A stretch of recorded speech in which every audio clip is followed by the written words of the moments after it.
ദൈവനാമത്തിന് മഹത്വം ഉണ്ടാകുമാറാകട്ടെ. ഇന്ന് വരെ ജീവിപ്പാൻ ദൈവം തന്ന ഉപകാരങ്ങളെ ഓർത്ത് സ്തോത്രം ചെയ്യാം. ഞാൻ കുര്യൻ എം ചാക്കോ. ദൈവത്തിൻ്റെ ആത്മാവിനെ ദുഃഖിപ്പിക്കരുത്. എഫെസ്യലേഖനം 4:30 വീണ്ടെടുപ്പിൻ നാളിനായി നിങ്ങളെ മുദ്രയിട്ടിരിക്കുന്ന പരിശുദ്ധാത്മാവിനെ ദുഃഖിപ്പിക്കരുത് എന്നുള്ള വാക്യം വീണ്ടും ഓർക്കാം. പല വിശ്വാസികളും ചോദിക്കുന്നത്, എന്തുകൊണ്ടാണ് സഭകളിൽ ഉണർവില്ലാതിരിക്കുന്നത്? സഭകളെ നിരീക്ഷിച്ചാൽ പല കാര്യങ്ങളും പരിശുദ്ധാത്മാവിനെ ദുഃഖിപ്പിക്കുന്നതാണ് എന്ന് കാണുവാൻ കഴിയും. അതുതന്നെയാണ് ഉണർവില്ലാത്തതിൻ്റെ കാരണവും. വേദപുസ്തകത്തിന് നിരക്കാത്ത ഉപദേശങ്ങളെ പിടിച്ചുകൊണ്ടിരിക്കുന്ന ചിലരെക്കുറിച്ച് കഴിഞ്ഞ സന്ദേശത്തിൽ സൂചിപ്പിച്ചുവല്ലോ. രണ്ടാമതായി, നമുക്കുള്ള അനുഗ്രഹം ഭൗതിക അനുഗ്രഹങ്ങളാണ് എന്ന് മനസ്സിലാക്കി അതിൽ തന്നെ മനസ്സുറപ്പിച്ച് പോകുന്നതാണ് പരാജയത്തിന് കാരണം. നമുക്ക് ജീവിക്കാൻ സമ്പത്ത് വേണം. അതിനുവേണ്ടി കുൽസിത പ്രവൃത്തിയിൽ ഏർപ്പെട്ട് ദുരാദായം കാക്ഷിക്കുന്നത് പരിശുദ്ധാത്മാവിനെ ദുഃഖിപ്പിക്കുന്നതാണ്. മുന്നമേ ദൈവത്തിൻ്റെ രാജ്യവും നീതിയും അന്വേഷിപ്പിൻ, അതോടുകൂടെ നമുക്ക് വേണ്ടത് അവിടുന്ന് തരും എന്നത് വാഗ്ദത്തമാണ്. നമുക്ക് അത് വിശ്വസിക്കാം. വിശ്വസിക്കുന്നവൻ ദൈവത്തിൻ്റെ മഹത്വം ദർശിക്കുക തന്നെ ചെയ്യും. എന്നെപ്പോലെ അനേകർക്ക് ആ പ്രസ്താവനയ്ക്ക് ആമേൻ പറയുവാൻ കഴിയും.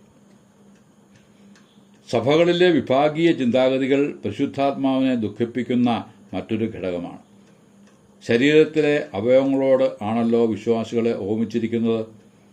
കൊരിന്ത്യർക്കെഴുതിയ 1 ലേഖനം 12:4-27 വരെ ശരീരവും അവയവങ്ങളും അവയുടെ ധർമ്മങ്ങളും ഒന്നൊന്നായി എടുത്തു പറയുന്നുണ്ട്. 27 വാക്യത്തിൽ നിങ്ങൾ ക്രിസ്തുവിൻ്റെ ശരീരവും ഓരോരുത്തരും അതിലെ അവയവങ്ങളുമാണ് എന്നെഴുതിയിരിക്കുന്നു. ശരീരത്തിൽ ഭിന്നിപ്പുണ്ടാകാതെ അവയവങ്ങൾ അവയുടെ ദൗത്യം ഭംഗിയായി നിർവഹിച്ചാൽ ആ ശരീരത്തിൻ്റെ വളർച്ചയ്ക്ക് തന്നെ ഒരു ഭംഗിയുണ്ടാകും. ഒരു അവയവത്തിന് വേദനയുണ്ടായാൽ മറ്റ് അവയവങ്ങളും വേദനപ്പെടും. ഒരു അവയവത്തിന് മാനമുണ്ടായാൽ മറ്റ് അവയവങ്ങൾക്കും സന്തോഷമുണ്ടാകും. ഒരിക്കൽ വയറിനോട് മറ്റ് അവയവങ്ങൾക്ക് അസൂയുണ്ടായി. കാല് പറഞ്ഞു, ഞാനിത് ചുമന്നു മടുത്തു. പലയിടത്തും കൊണ്ടുപോയി ഭക്ഷണം കൊടുക്കുന്നത് ഞാനല്ലേ? നന്ദിയുടെ ഒരു വാക്ക് പോലും ഇന്നേ വരെ പറഞ്ഞിട്ടില്ല.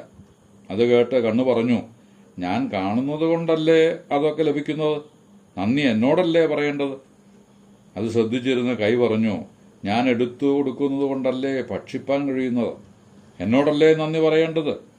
വഴക്ക് മൂർച്ഛിച്ചു. മൂളിയും ഞരങ്ങിയും ഒക്കെ വയറ് പ്രതികരിച്ചു. എങ്കിലും പ്രയോജനപ്പെട്ടില്ല. ഒടുവിൽ വയറ് ഒരു തീരുമാനമെടുത്തു. എല്ലാവരും കൂടി കൊണ്ടിടുന്നതൊക്കെ അരച്ച് പരുവപ്പെടുത്തി എത്തേണ്ട ഇടത്ത് എത്തിക്കുന്ന എന്നെ ശാസിക്കുന്നു.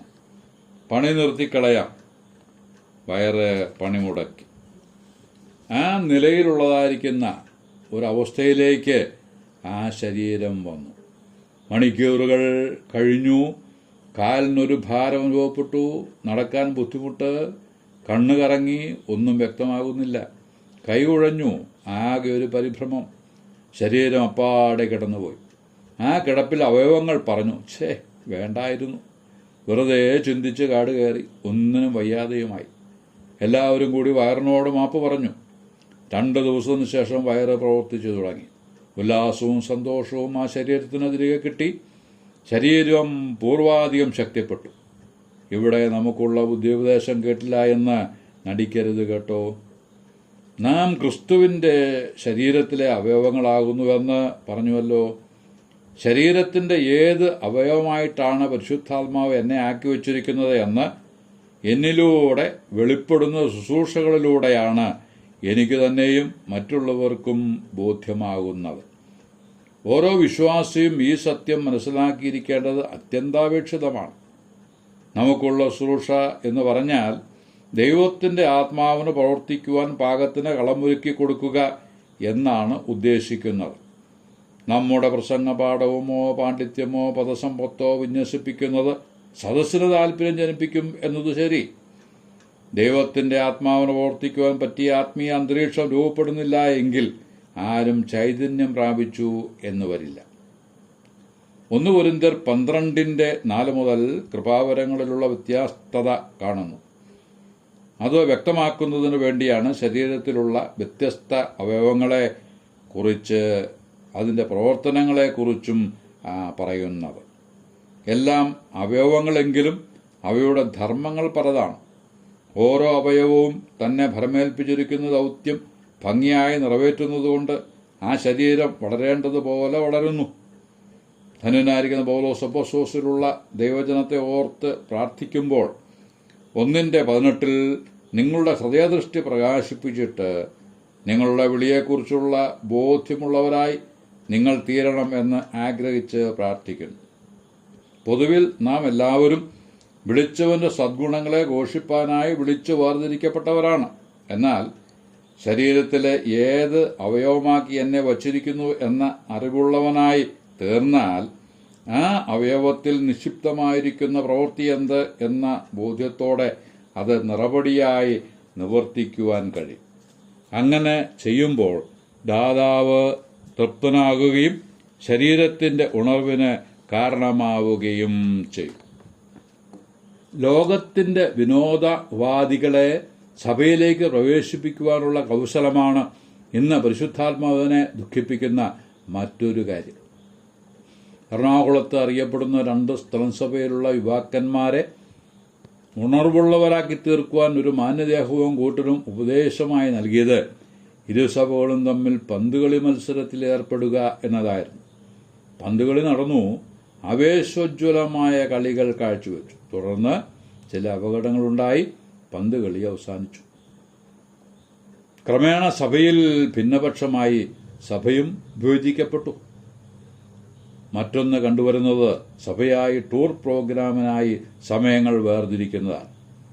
അതേക്കുറിച്ചൊരു സഹോദരൻ പറഞ്ഞത്, നമുക്കും സന്തോഷത്തിന് എന്തെങ്കിലും വേണ്ടേ ബ്രദറെ എന്നാണ്. എന്തു മറുപടി പറയും? കൊരിന്ത്യർക്ക് എഴുതിയ 1-ാം ലേഖനം 5:6 മുതൽ വായിക്കുന്നത്, അസാരം പുളിമാവ് പിണ്ടത്തെ മുഴുവനും പുളിപ്പിക്കുന്നു. നിങ്ങൾ പുളിപ്പ് ഇല്ലാത്തവരായിരിക്കാൻ തക്കവണ്ണം പുതിയ പിണ്ടമാകേണ്ടതിന് പഴയ പുളിമാവിനെ നീക്കിക്കളവിൻ. നമ്മുടെ പെസഹ കുഞ്ഞാട് വറുക്കപ്പെട്ടിരിക്കുന്നു, ക്രിസ്തു തന്നെ. ആകയാൽ നാം പഴയ പുളിമാവ് കൊണ്ടല്ല, തിന്മയും ദുഷ്ടതയുമായ പുളിമാവ് കൊണ്ടുമല്ല, സ്വച്ഛതയും സത്യവുമായ പുളിപ്പില്ലായ്മ കൊണ്ട് തന്നെ ഉത്സവം ആചരിക്കാം. വിശദീകരണം ആവശ്യമില്ലാതെ വണ്ണം കാര്യം വ്യക്തമാണ്. പറഞ്ഞു വന്നതിന്റെ സാരം എന്തെന്ന് വെച്ചാൽ, ലോകത്തെ നേടുവാൻ എന്ന പേരിൽ ലോകത്തിന്റെ നിലവാരത്തിലേക്ക് സഭയെ വലിച്ച് താഴ്ത്തുക വഴി നാം ദൈവത്തിന്റെ ആത്മാവിനെ ദുഃഖിപ്പിക്കുകയാണ്. ആ ചൈതന്യത്തെ നമുക്ക് നഷ്ടപ്പെടുത്തുകയാണ് എന്നത്രേ. ഇങ്ങനെയുള്ള പഴഞ്ചൻ ചിന്താഗതി വെച്ചു പുലർത്തിയാൽ പലരും സഭ വിട്ടുപോയി എന്ന് വരും. ആരും സഭയിലേക്ക് വരില്ല എന്നും വരും എന്നാണ് ചിലരുടെ അഭിപ്രായം. എനിക്കും അതറിയാം. അവർ എത്രയും വേഗം പുറത്തു പോകുന്നോ അത്രയും നല്ലത് എന്നാണ് എൻ്റെ ചിന്ത. ഒരു വിശുദ്ധ കൂട്ടായ്മയ്ക്ക് വേണ്ടി സാക്ഷ്യമില്ലാത്തവരെയും മാനസാന്തരപ്പെടാത്ത നേതാക്കന്മാരെയും എന്തിൻ്റെ പേരിലായാലും സഹകരിപ്പിക്കുകയും സ്വാഗതം ചെയ്ത് പ്രഥമ സ്ഥാനത്തിരുത്തുകയും ചെയ്യുന്നത് യോഗ്യമല്ല.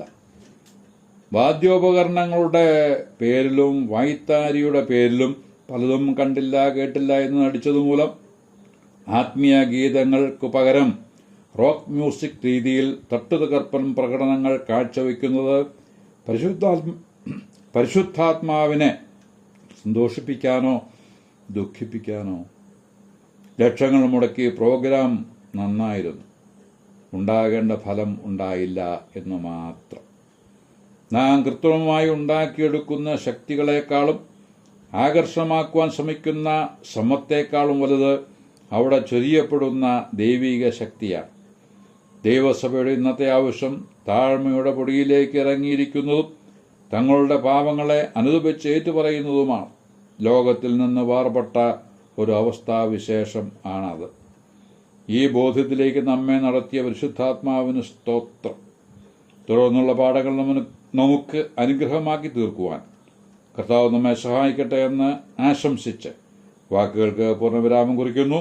ദൈവനാമം മഹത്വപ്പെടുമാറാകട്ടെ.